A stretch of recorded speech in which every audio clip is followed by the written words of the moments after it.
اعوذ باللہ من الشیطان الرجیم بسم اللہ الرحمن الرحیم السلام علیکم ورحمۃ اللہ وبرکاتہ۔ معزز سامعین گرامی، آج ہم اپنے یوٹیوب چینل روحانیات میڈیا پر حاضر ہوئے ہیں۔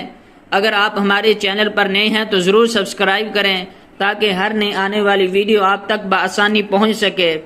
گزشتہ ویڈیوز کی طرح آج ہم بہت ہی عمدہ ویڈیو لے کر حاضر ہوئے ہیں۔ وہ حضرات جو درد دل کی وجہ سے پریشان ہیں یا کسی اور درد میں مبتلا ہیں تو اس عمل کو کریں، انشاءاللہ بہت زیادہ فائدہ ہوگا۔ تو ویڈیو کو آخر تک دیکھیں، بہت ہی مجرب علاج ہے۔ چلیں ویڈیو کو شروع کرتے ہیں۔ علاج درد دل اور دوسرے تمام درد۔ نمبر 1، جسم کے کسی بھی حصہ میں درد ہو تو درد کی جگہ پر دایاں ہاتھ رکھ کر پہلے 3 مرتبہ بسم اللہ الرحمن الرحیم پڑھیں اور اس کے بعد 7 مرتبہ یہ دعا مانگیں، اعوذ باللہ وقدرتہ من شر ما اجد واحاذر۔ ترجمہ: میں اللہ تعالی اور اس کی قدرت کے ذریعہ موجودہ بیماری اور آئندہ کے اثرات کے شر سے پناہ چاہتا ہوں۔ مسلم شریف کی یہ روایت ہے۔ نمبر 2، بیمار دل کے لیے موسمی یا کنو یا سنگترے کا استعمال زیادہ کریں یا وٹامن سی کی 2 گولیاں روزانہ کھائیں۔ تکلیف زیادہ ہو تو 2 گولیاں ہر 8 گھنٹہ بعد کھائیں اور 1 دیسی گلاب کی پتیاں نکال کر پیس لیں اور پانی کے ساتھ کم از کم 3 ماہ تک کھائیں۔ دل کے لیے بہترین علاج ہے۔ بشکریہ حکیم سعید مرحوم۔ نمبر 3، دل کی تکلیف میں روزانہ ترجمہ کے ساتھ قرآن مجید پڑھیے کیونکہ یہ سینوں کی بیماریوں کے لیے شفا ہے۔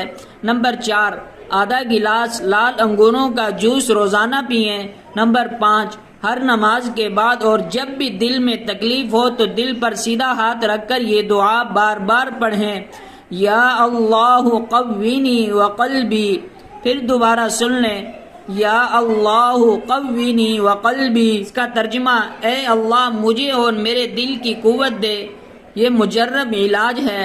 نمبر 6، سر کے درد اور حافظہ کی کمزوری کے لیے روزانہ 7 دانے بادام اور 21 دانے کشمش رات کو پانی میں بھگو دیں اور صبح دودھ کے ساتھ کم از کم 40 دن تک کھائیں۔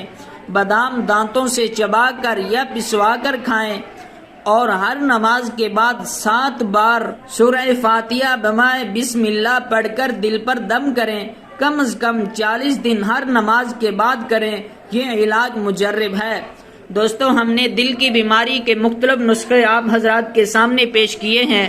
آپ ان میں سے کسی کو بھی شروع کر لیں، انشاءاللہ آپ کو بہت زیادہ فائدہ ہوگا۔ دوستو، اگر آپ کو ویڈیو اچھی لگی ہو تو ضرور سبسکرائب کریں تاکہ ہر نئی آنے والی ویڈیو آپ تک بآسانی پہنچ سکے۔ اگلی ویڈیو تک کے لیے خدا حافظ۔